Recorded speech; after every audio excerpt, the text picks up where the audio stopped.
Hai, assalamualaikum warahmatullahi wabarakatuh. Halo kawanku, sahabatku, temanku, satu rumpun, satu Nusantara. Oke, langsung aja ya, jadi jangan berlama-lama. Oke, seperti yang kita tahu saat ini di media sosial yang sedang viral-viralnya, ada adik kecil kirim sepucuk surat ke Dokter Nur Hisam, salah satu dokter terbaik di dunia. Kemarin yang saya buat itu teman-teman ya.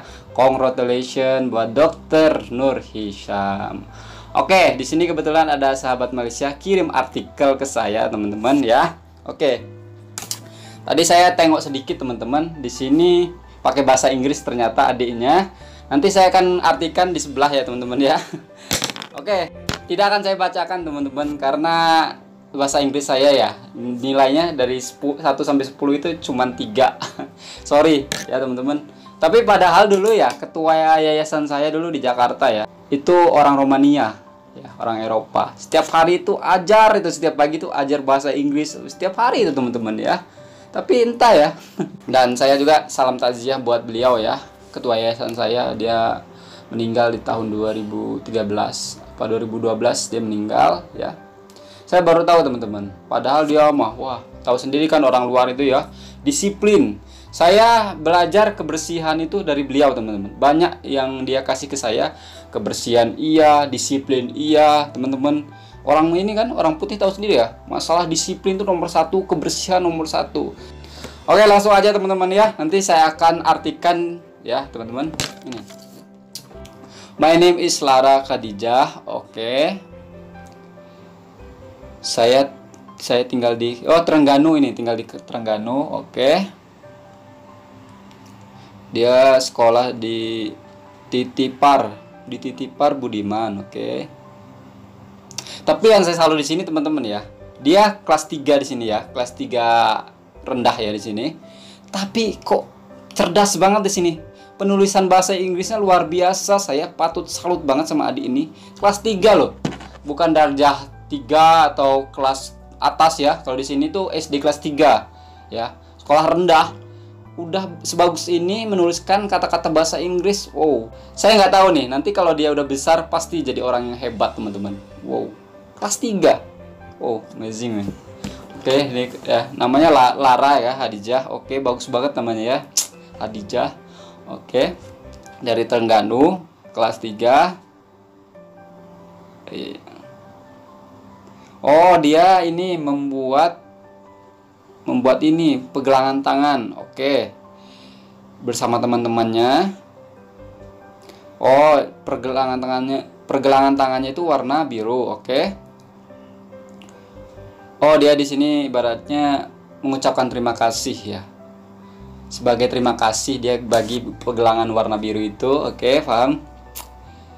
Kepada Dokter Nur Hisam karena membantu orang Malaysia tetap aman. Oke. Oke, dia ibaratnya membuat itu pergelangan tangan itu sama teman-temannya. Oh, so cute banget men, sumpah.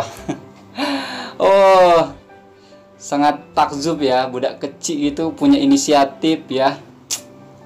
Oke, ini balasan dari Dokter Nur Hisam. Wow.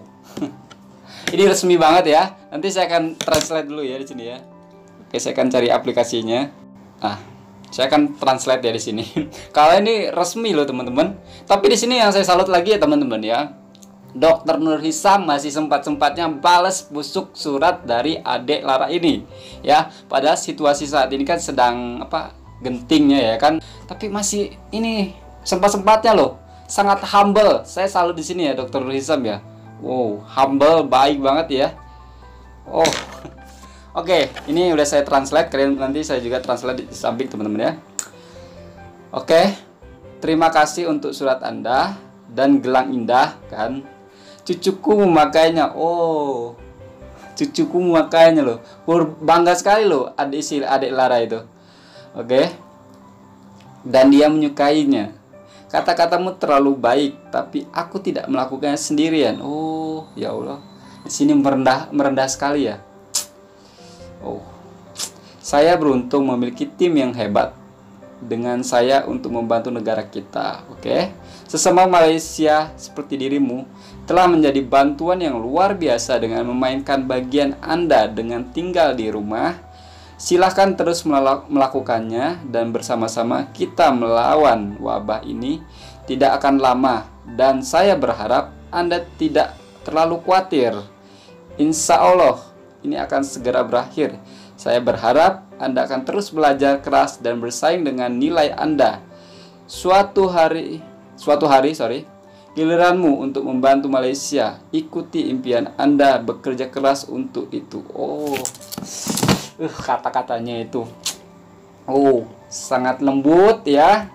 Di sini sudah mencirikan kalau Dr. Nur Hisam itu humble, lembut ya. Kata-katanya itu loh men, masih sempet-sempetnya ya situasi macam ini dia membalas surat adik kecil ini, si Lara ini. Damn man, damn. Salut saya.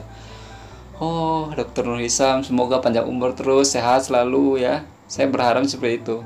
Dia mewakili Asia Tenggara ya, ibaratnya Indonesia diwakili oleh beliau, salah satu dokter terbaik ya. Aduh, pasti adik Lara ini bangga sekali ya dapat balasan sepucuk surat dari Dr. Nur Hisam ya, salah satu dokter terbaik. Dia pasti berbangga, bahagia ya kan. Oke sahabat-sahabatku, saudaraku, di video ini saya tidak membahas ini aja teman-teman. Akan tetapi tadi petang saya terjumpa video ya. Kalian boleh tengok dari tajuknya ini teman-teman. Nih, saya udah download, udah save, tapi belum ditengok sama sekali teman-teman.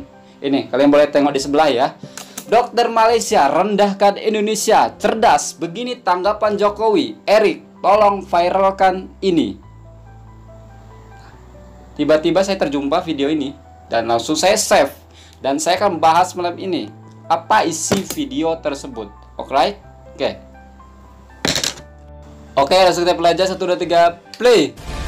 Di Jakarta terdapat 885 kasus positif yang meninggal dimakamkan dengan cara itu ada 401 kasus, Bang. Saya risau nih Indonesia. Indonesia is a time don't know kan. Mungkin kita harus tengok ini dulu sampai habis ya. Nanti kita akan bahas, oke? Kita harus belajar dari pengalaman. Kami dari Kementerian BUMN membawa mesin lab ini dari Switzerland, Rose. Semuanya harus dihitung, semuanya harus dikalkulasi dengan cermat. Oleh karena itu, kita tidak boleh gegabah dalam merumuskan strategi. Kerja keras dan tanggung jawab, Indonesia bisa.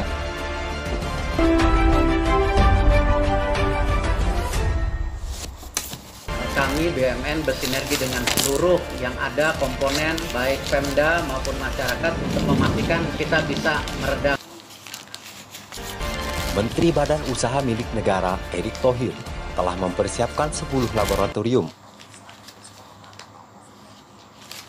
di mana dalam setiap lab ini ditargetkan akan mampu melakukan pemeriksaan sebanyak 1000 setiap hari. Dalam keterangannya, Menteri BUMN Erick Thohir mengatakan lab ini akan difasilitasi dengan tes polymerase chain reaction atau PCR, yakni sebuah metode tes yang memperbanyak atau replikasi DNA secara enzimatik tanpa menggunakan organisme.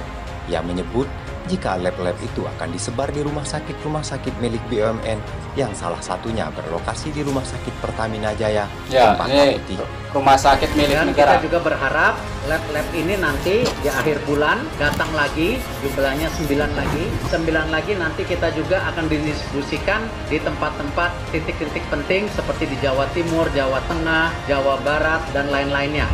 Pada sebelumnya, seorang dokter di negeri jiran Saya baru tahu ini, Malaysia menjadi viral karena secara belak-belakan membahas kemampuan negara Indonesia dalam menangani. Pada wawancaranya di televisi, Agenda Dr. Awani Musa Muhammad Nurdin meminta Astro, ya? Malaysia menunjukkan teladan dan tegas dalam bertindak. Selain itu, Dr. Musa juga mengaku resah dengan situasi di Indonesia. Ia bahkan menyebut Indonesia jenis baru. Alhasil, ia pun meminta kepada kerajaan Malaysia untuk memperketat perbatasan negara dengan Indonesia. Saya risau nih Indonesia.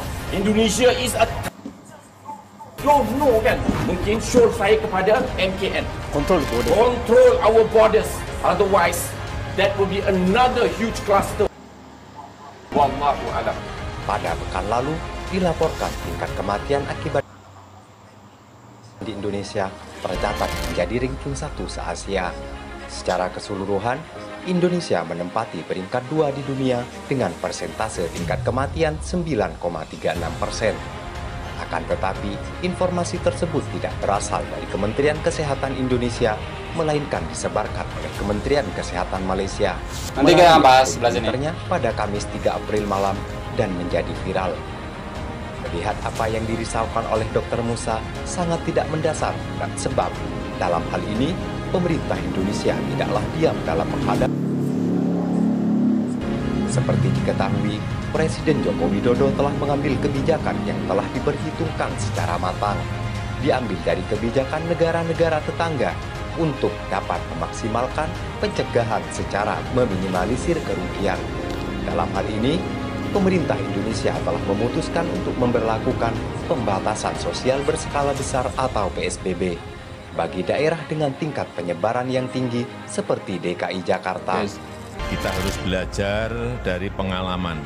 Kita tidak boleh gegabah dalam merumuskan strategi. Semuanya harus dihitung. Semuanya harus dikalkulasi dengan cermat.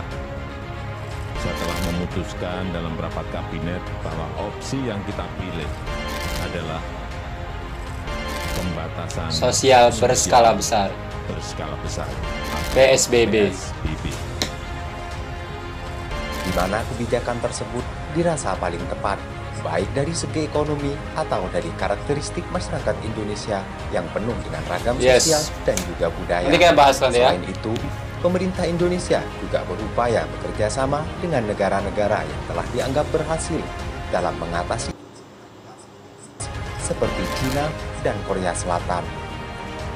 Untuk meningkatkan semangat para medis dan pasien yang tengah berjuang, Presiden Jokowi terus menggaungkan rasa optimisme yang besar jika Indonesia akan mampu melewati ini semua.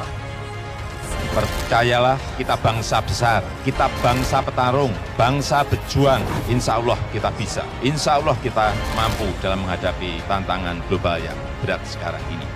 Terima kasih. Oke teman-teman, di sini saya akan membahas antara setuju dengan Dr. Musa tadi, antara tidak. Oke, saya akan membahas tidaknya dulu. Di sini saya netral, tidak memihak sana, tidak memihak sini pun. Jadi di tengah-tengah saya posisinya. Oke, tidak setujunya dulu. Oke, di sini saya tidak setuju kata beliau kalau Indonesia akan menjadi waktu untuk negaranya sendiri. Karena kenapa? Indonesia tidak akan diam, khususnya Bapak Presiden Republik Indonesia tidak akan diam melihat kondisi Indonesia terpuruk, karena pasti beliau punya langkah-langkahnya tersendiri. Tidak mungkinlah seorang pemimpin ya membiarkan rakyatnya terjangkit ya kan, menderita ya kan, tidak akan mungkin. Saya yakin Bapak Presiden Republik Indonesia, Bapak Presiden Republik Indonesia ya Joko Widodo ini ya tidak akan diam pasti. Kalau yang lain entah, kalau presiden ini saya yakin. Kita ambil contohnya teman-teman, seperti Freeport ya, tambak emas yang di Papua itu yang dimiliki oleh pihak asing Amerika Serikat ya. Dulu Indonesia punya saham hanya 15%. Sekarang kata Bapak Presiden Republik Indonesia, Indonesia harus punya saham 50%. Bahkan harus semuanya milik Indonesia. Sekarang buktinya hanya Bapak Presiden Republik Indonesia yang bisa membesarkan sahamnya di Freeport ya. Sebelumnya Indonesia punya saham berapa? 15%. Sekarang ya hampir 50%. Belum yang lain-lainnya. Saya yakin Bapak Presiden Republik Indonesia bisa menangani ini semua dengan caranya sendiri. Oke. Yang poin kedua adalah Indonesia bila terjadi krisis ya, ini krisis ya, negara seperti Australia ya, Korea siap membantu. Itu sudah bilang, udah cakap ke Bapak Presiden Republik Indonesia. Bila Indonesia kritis, kami siap membantu. Nah, itu saya yakin. Negara Korea sudah berhasil sekarang menangani ya, Australia dengan angka yang kematian sedikit ya. Dan kalau tak silap Singapura ya. Dan Malaysia pasti membantu. Malaysia kan sudah mulai turun ya. Di sini saya tidak menyalahkan negara Malaysia ya. Sekarang ini saya menyalahkan ini Dr. Musa tadi ya. Nah, Saya tidak menyalahkan negara, saya menyalahkan individu. Oke? Oke, setujunya. Nah, ini dia setujunya. Kenapa saya setuju dengan Dr. Musa tadi? Ya, balik lagi ke mindset orang Indonesia tersebut. Sekarang tengok di berita-berita banyak orang dari bandar Jakarta tuh yang zona merah ya, ramai-ramai balik ke kampung, ribuan.